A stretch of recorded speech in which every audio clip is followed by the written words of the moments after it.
ناظرین السلام علیکم۔ اور عمران خان کا جلسہ ہوا۔ جلسے میں وہ جو عمران خان صاحب نے ٹون کچھ دنوں اختیار کی تھی، یہاں وہ اداروں کا نام اتنی بدتمیزی اور توہین کے ساتھ نہیں لیتے تھے، اس ٹون کو انہوں نے بدل دیا، اور ایک طرح سے یوں کہنا چاہیے کہ رات گئے فوج کے اوپر اور انسٹیٹیوشن کے اوپر ایک حملہ کیا، اور وہ حملہ جو ہے اس کی بازگشت سوشل میڈیا پر آپ کو نظر آ رہی ہوگی۔ اس سارے کہانی میں عمران خان صاحب نے جو طولانی تقریر کی، اس کے اندر ایک جملہ بہت عجیب سا کہا، اور وہ جملہ کیا تھا؟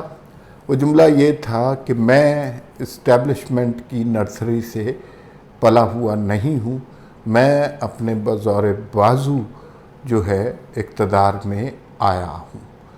یہ عمران خان صاحب نے جانے کیسے کہہ دیا، اور مجھے سمجھ نہیں آئی کہ کس حوصلے کے ساتھ انہوں نے یہ جملہ کہہ دیا، حالانکہ ان کا جو سیاسی ماضی ہے وہ کسی اور بات کی گواہی دیتا ہے، اور دھمکیاں بھی دیں، اور انہوں نے کہا کہ اگر آپ کو غلط نمبروں سے یا ان نون نمبروں سے فون آتا ہے، دھمکیاں ملتی ہیں، تو آپ جواب میں دھمکیاں دیں۔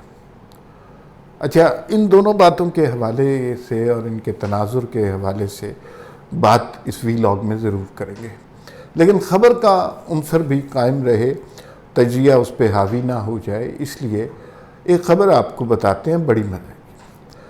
خان صاحب کی ساری سیاست کرپشن کے خلاف اپنی طرف سے وہ جہاد کرنے کو کہتے ہیں، اور کہتے ہیں جی کہ کرپشن کے خلاف میں نے جہاد کرنا ہے، ان چوروں ڈاکوں کو میں نے نہیں چھوڑنا، انہوں نے ملک کا پیسہ باہر لے گئے، لوٹ کے لے گئے، اس طرح کی سارا وقت وہ یہی باتیں کرتے ہیں، اور ایک آج سے نہیں 1972 سے یہ گفتگو فرما رہے ہیں۔ تو ایک واقعہ میں آپ کو بتاؤں، خان صاحب کہتے کیا ہیں، کرتے کیا ہیں۔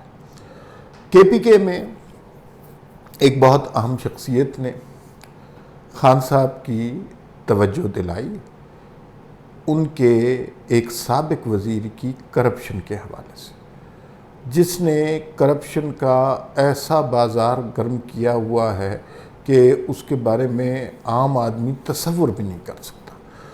اس قدر نیکڈ قسم کی کرپشن کر رہا ہے، وہ لوگوں سے پیسے بھی مانگ لیتا ہے، اسے کسی طرح کے ٹھیکوں میں سے اپنا حصہ لینے میں کوئی کام نہیں ہے، اور کوئی شرم حیا ہے ہی نہیں۔ جب اس بہت اہم شخصیت نے یہ ذکر کیا اس شخص کی کرپشن کا، تو خان صاحب نے اس کو جواب کیا دیا، یہ جواب سن لیں۔ خان صاحب نے کہا ٹھیک ہے وہ کرپشن کرتا ہے، مجھے علم ہے، لیکن کرپشن اپنی جگہ، لیکن وہ میرے ساتھ کھڑا ہوا ہے۔ یہ بالکل درست خبر ہے، یہ اندر کی خبر ہے، اور اس سے آپ کو خان صاحب کے اس نریٹو کی سمجھ آ جائے گی کہ جو وہ پبلکلی رکھتے ہیں اور حقیقت میں وہ کیا ہیں، وہ بھی آپ کو پتہ چل جانا چاہیے۔ میں اس ویلاگ میں آپ کو اس اہم شخصیت کا نام بھی بتا دوں گا، اور اس سابق وزیر کا نام بھی آپ کو بتاؤں گا، اور بتاؤں گا کہ یہ الفاظ کہاں ادا کیے گئے تھے تاکہ سند رہے اور بوقت ضرورت کام آئے۔ خان صاحب نے جو ہے یہ الفاظ مسلسل کرپشن کے خلاف جہاد والی یہ کہانی مسلسل بیچی ہوئی ہے، اور اس قوم کو ایک ایسی ٹرک کی بتی کے پیچھے لگایا ہے جہاں انہیں کرپٹ لوگ صرف دو ہی نظر آتے ہیں، اور یہ چونکہ ان کا جو ایگریشن سے یہ اپنا ڈیفنس کرتے ہیں، اور اتنا شور مچاتے ہیں کہ اس شور کے اندر ان کی کارکردگی بھی گم ہو جاتی ہے، ان کی اپنی کرپشن بھی گم ہو جاتی ہے۔ یہ جو کے پی کے کی خبر ہے، اس سے آپ کو اندازہ ہوگا کہ اس ملک کے سادہ لو عوام کے ساتھ کیا کیا گیا، اور بہت عرصے سے میڈیا چونکہ خان صاحب کی کرپشن پہ پردہ پوشی ڈال رہا ہے، لہٰذا نوجوانوں کے ذہن اس بات پر پکے ہو گئے ہیں کہ خان صاحب تو کوئی مسیحا ہیں اور باقی سارے لوگ چور ڈاکو ہیں۔ حقیقت بالکل اس سے برعکس ہے۔ اس خبر کے حوالے سے میں نے آپ کو تفصیل بتانی ہے، لیکن پہلے ذرا ہم یہ بتا دیں کہ آج خان صاحب کا جلسے میں لوگوں کی تعداد اچھی خاصی تھی، اور خان صاحب کا یہ کامیاب جلسہ کنسیڈر کرنا چاہیے۔ ایسا نہیں تھا کہ جیسے چارسدہ میں ہوا۔ چارسدہ میں لوگ بتاتے ہیں کہ جہاں پہ ان کی 10 سال حکومت رہی ہے، وہاں پہ 1000 لوگوں سے بھی کم لوگ وہاں پر آئے، اور وہ بھی لائے گئے، اور وہ جیسے ہی خان صاحب نے اپنا جھوٹ والا خطاب شروع کیا، وہ لوگ سائیڈ پر ہو گئے اور واپس جانا شروع ہو گئے۔ آج کے جلسے میں خان صاحب کی گفتگو سے ایک بات یہ لگی کہ جس طرح وہ گرجے برسے اسٹیبلشمنٹ پہ، فوج پہ، مسٹر ایکس، مسٹر وائی اور اس طرح کی کہانیاں سناتے رہے، اس سے یوں لگا کہ جیسے وہ جو ڈیل کی باتیں تھیں، وہ جو تجزیہ کار بتا رہے تھے کہ خان صاحب کی بات بن گئی ہے، ملاقاتوں میں کچھ طے ہو گیا ہے، اب خان صاحب دوبارہ وزیر اعظم بنیں گے اور پھر چیف آف آرمی اسٹاف کے ڈسیزن کا فیصلہ کریں گے، تو وہ والی کہانی تو آج بالکل نہیں نظر آئی۔ اگر وہ کہانی ہوتی، کوئی بات بن رہی ہوتی، تو خان صاحب کا لہجہ اس طرح کا نہ ہوتا۔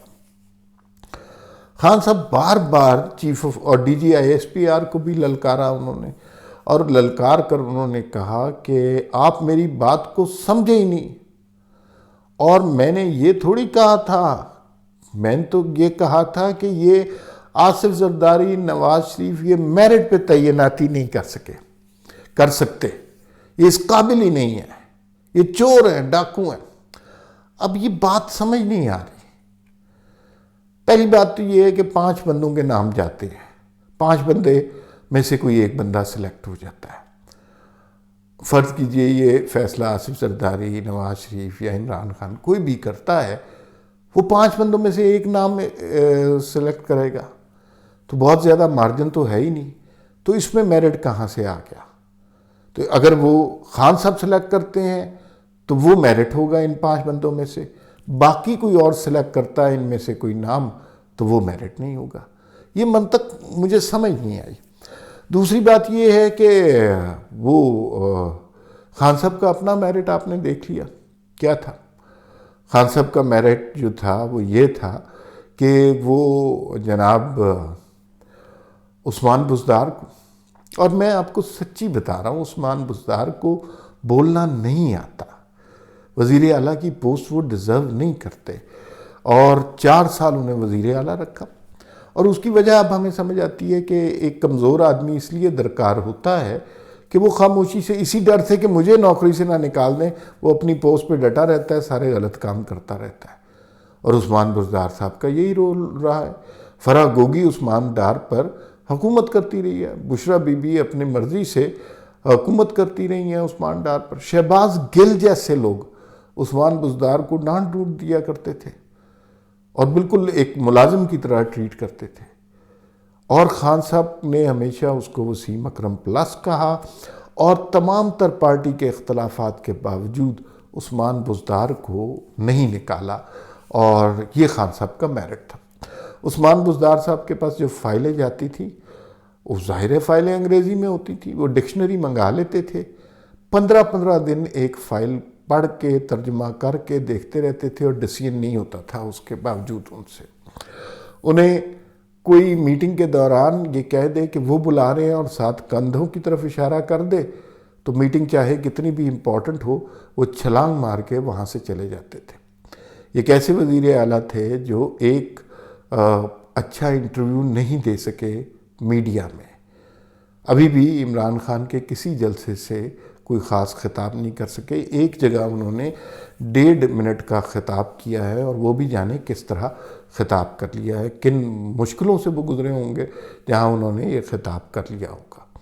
تو یہ خان صاحب کا میرٹ ہے۔ وزیر سائنس اینڈ ٹیکنالوجی انہوں نے فواد چودھری کو بنایا، اور فواد چودھری صاحب جو ہیں، آپ ان سے نیوٹن کا تیسرا کوئی قانون پوچھ لیں، آپ ان سے آئنسٹائن کے علاوہ کسی سائنسدان کا نام پوچھ لیں، آپ سائنس کی کسی بڑی ڈسکوری کا پوچھ لیں تو انہیں اس کا بالکل نہیں پتہ ہوگا۔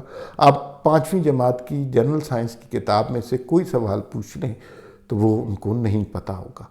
تو یہ خان صاحب کا میرٹ تھا، اور یہ ایک مثال نہیں ہے، درجنوں ایسی مثالیں ہیں جس میں خان صاحب کا میرٹ منہ کھول کر بولتا رہا۔ آخر میں مشیر صحت اسے لگا دیا جو شوکت خانم کے ڈاکٹر تھے۔ تو یہ تو ان کا میرٹ تھا۔ تو وہ میرٹ کی بات کس طرح کرتے ہیں، اور 5 آدمیوں میں سے کتنا کو میرٹ ہو سکتا ہے، ایک آدمی کا نام منتخب ہونا ہے۔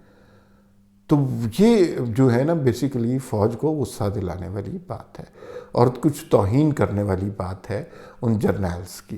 جو باقی 4 نہیں سلیکٹ ہوں گے تو کیا وہ میرٹ پہ نہیں ہیں؟ کیا وہ غدار ہیں، چور ہیں، ڈاکو ہیں؟ تو یہ بہت عجیب سی بات ہے، اور ابھی سے انہوں نے کہنا شروع کر دیا ہے کہ فواد چودھری صاحب نے کہ باقی سارے لوگ اگر کسی اور نے تعیناتی کی تو وہ متنازع ہوگی اور 3 سال تک متنازع ہوگی۔ تو یہ تو میرے خیال میں ادارے کو بات پسند نہیں آئی ہوگی، اور وہ اس پہ ری ایکٹ کریں گے اور ہمیں نظر آ جائے گا۔ تعیناتی بہرحال ہو جانی ہے، خان صاحب جتنا مرضی چیختے پیٹتے رہیں۔ اب وہ اکتوبر تک چلے گئے ہیں کہ اکتوبر میں الیکشن ہونے چاہیے، پھر اس کے بعد وہ کہیں گے نومبر میں، اور 29 نومبر کے بعد خان صاحب آپ دیکھیں گے جھاگ کی طرح بیٹھ جائیں گے، اور ان کے مسئلے مسائل جو ہیں وہ ان میں اضافہ ہوتا جائے گا۔ لیکن جو آج انہوں نے سب سے انٹرسٹنگ بات کی، وہ یعنی ہنس ہنس کے پیٹ میں پل پڑ گئے۔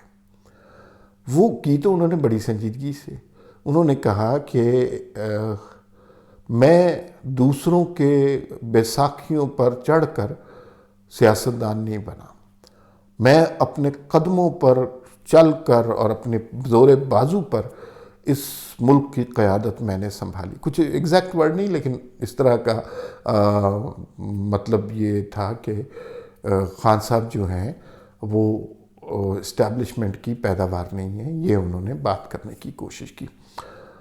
اس قدر مضحکہ خیز اور مزاحیہ یہ بات کی، یقین مانیے کہ جنرل حمید گل کی جو روح ہے وہ تڑپ گئی ہوگی اس بات پہ۔ جنرل ظہیر الاسلام نے زمین پر بیٹھ کر رونا شروع کر دیا ہوگا۔ جنرل پاشا جو ہیں ان کے تو آنسو ہی نہیں تھام رہے ہوں گے، اس لیے کہ عمران خان نے یہ کہا ہے کہ اسٹیبلشمنٹ کی مدد کے بغیر پھر وہ حکومت میں آئے ہیں۔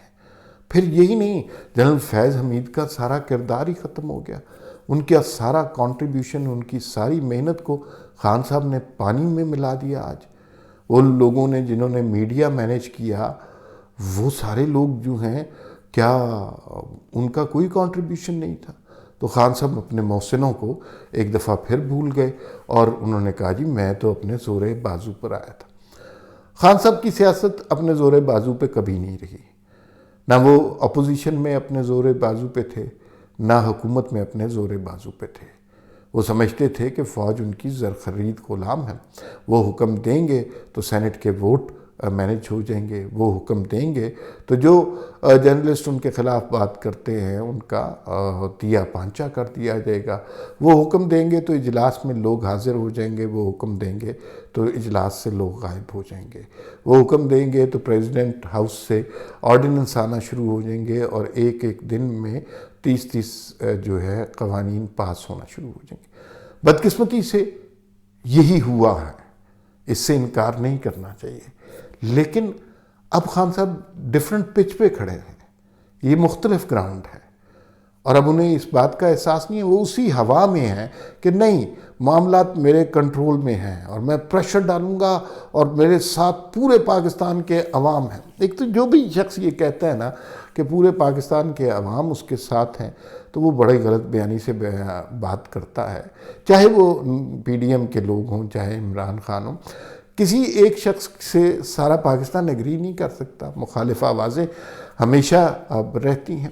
لیکن خان صاحب نے آج جو یہ بات کی ہے کہ وہ اسٹیبلشمنٹ کی مدد کے بغیر سیاست میں آئے اور اس کے بغیر وہ جو ہے آج تک قیادت میں رہے، میرے خیال میں اس سے بڑا لطیفہ اس صدی میں تو نہیں ہو سکتا۔ اس صدی کا سب سے بڑا جھوٹ عمران خان نے بول دیا۔ اور جو شخص یہ جھوٹ بول سکتا ہے، آپ امیجن کیجئے وہ کیا کیا جھوٹ بول سکتا ہے۔ وہ اسٹیبلشمنٹ کے بارے میں اور ابھی بولا نہیں ہے۔ اچھا، لوگوں کو کہہ رہے ہیں کہ اگر کوئی آپ کو ان نون نمبر سے فون آئے دھمکیاں دے، آپ اس کو دھمکیاں دو۔ مطلب یہ، اگر کوئی آپ کو گالی دے تو اس کو بھی گالی دو۔ اپنے میں اتنی ہمت نہیں ہے کہ کسی کا نام لے سکے۔ آج تک کہتے ہیں مسٹر ایکس نے یہ کر دیا، مسٹر وائی نے یہ کر دیا۔ خان صاحب مرد بنے، مرد بن کر آپ بات کریں۔ لوگوں کو تو کہتے ہیں دھمکیوں کے جواب میں دھمکیاں دے، خود آپ میں اتنی جرت نہیں ہے اتنا نام لے لیں۔ کبھی کہتے ہیں کہ میں جو ہے نام بتا دوں گا ان سب غداروں کا جو اس سازش میں شامل تھے۔ 4-5 مہینے سے یہی بات کر رہے ہیں، آج تک کسی کا نام نہیں بتایا۔ کبھی کہتے ہیں یہ جو میر جعفر ہیں، یہ جو میر صادق ہیں، یہ جو ہیں انہوں نے میری حکومت گرائی ہے، نام نہیں بتا سکے۔ یعنی دوسرے ان کی خاطر لڑ جائیں، دوسرے ان کی خاطر مر جائیں، اور یہ اتنی جرت کا مظاہرہ نہ کریں کہ کسی کا نام لے سکیں۔ اور اس کی نام لینے کی وجہ یہ نہیں ہے کہ خان صاحب خوف زدہ ہیں، یہ بھی ہے، لیکن ساتھ ساتھ یہ بھی ہے کہ خان صاحب اسٹیبلشمنٹ سے مذاکرات بھی تو کر رہے ہیں، ملاقاتوں کی درخواستیں بھی تو دے رہے ہیں عارف علوی کے ذریعے۔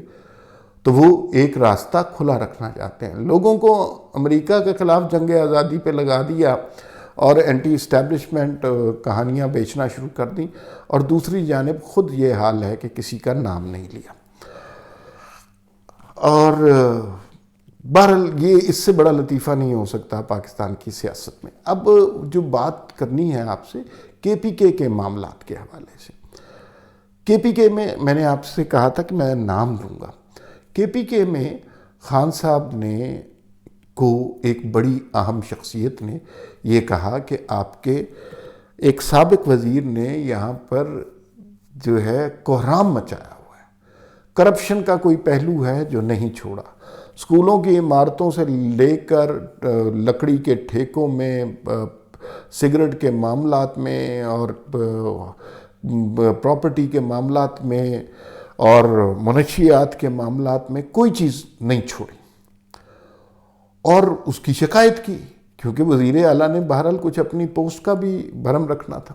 اب آپ کو خیر بات پتہ چل گئی، یہ بات کے پی کے وزیر اعلیٰ نے عمران خان کو کہی اور شکایت لگائی، اور اس شکایت کے بعد ہونا تو یہ چاہیے تھا کہ خان صاحب کو فیوریس ہو جانا چاہیے تھا، اور انہیں کہنا چاہیے تھا ایسا شخص جو میری پارٹی میں کرپشن کرے، میری پارٹی تو کرپشن کے خلاف جہاد کرنے کے لیے نکلی ہے، اس کو فوراً نکال دینا چاہیے۔ لیکن خان صاحب نے اس طرح کی بالکل کوئی بات نہیں کی۔ خان صاحب نے یہ فرمایا کہ دیکھیں، یہ جو بندہ جس کا آپ ذکر کر رہے ہیں، یہ ٹھیک ہے، کرپشن تو کر رہا ہے، اور کرپشن تو ہوتی ہی ہے، یہ اپنی پارٹی کے اندر کی باتیں کر رہے ہیں، لیکن اس بندے کا ایڈوانٹیج یہ ہے کہ یہ ہمیشہ میرے ساتھ کھڑا رہا، اور اس نے میرے ساتھ کبھی بے وفائی نہیں کی۔ تو میں آپ کو، وہ سابق وزیر تھے، عمران خان کے بڑے لاڈلے تھے، شہد کی بوتلیں بھی وہ لے کے جاتے تھے، اور جب پولیس آتی تھی تو بھاگ بھی جاتے تھے، اور حلیہ ان کا بدماشوں والا ہے، اور اسی طرح کی حرکتیں بھی ہیں۔ اب کے پی کے میں وہ وزیر اعلیٰ سے زیادہ طاقتور بننے کی کوشش کر رہے ہیں۔ وزیر اعلیٰ کیا کرے کہ حکومت جو ہے وہ پی ٹی آئی کی ہے، اور پی ٹی آئی کی حکومت میں جو شخص عمران خان کو عزیز ہوگا اس کے خلاف تو کوئی کارروائی نہیں ہو سکتی۔ یہ میرٹ، انصاف، سچائی، حق کا ساتھ، یہ تو دوسری جماعتوں کے لیے نا، خان صاحب کے لیے، اپنے لیے نہیں ہے۔ تو وزیر اعلیٰ کے پی کے نے یہ شکایت لگائی گنڈا پور صاحب کے، علی امین گنڈا پور کے بارے میں، کہ آپ اس کو سمجھائیں، یہ کل کو ہمارے لیے بہت بڑی مصیبت بنے گا، اور اس نے کرپشن کا وہ بازار گرم کیا ہوا ہے کہ جس سے اب ہمارے لیے بھی چیزیں مینیج کرنا مشکل ہو گیا۔ تو خان صاحب نے ایک طرح سے فٹافٹ اس کو این آر او دے دیا، کیونکہ یہ شخص میرے ساتھ سنسیئر ہے، لہٰذا اس کو کرپشن کی پوری اجازت ہے، یہ جو مرضی کرے KPK کو اجاڑ دے، آگ لگا دے اور وہاں پر کرپشن کا بازار گرم کر دے، آپ اسے کچھ نہیں کہہ سکتے۔ یہ خان صاحب کا وہ دوغلا چہرہ ہے جو ابھی تک میڈیا پر سامنے نہیں آیا، لیکن وہ وقت دور نہیں ہے جب اس طرح کی خبریں میڈیا کی زینت بنیں گی، پھر آپ کو پتہ چلے گا کہ عمران خان کی صورت میں اس ملک کے ساتھ کتنا بڑا دھوکہ ہوا ہے۔ پھر ملاقات ہوگی۔ اللہ حافظ۔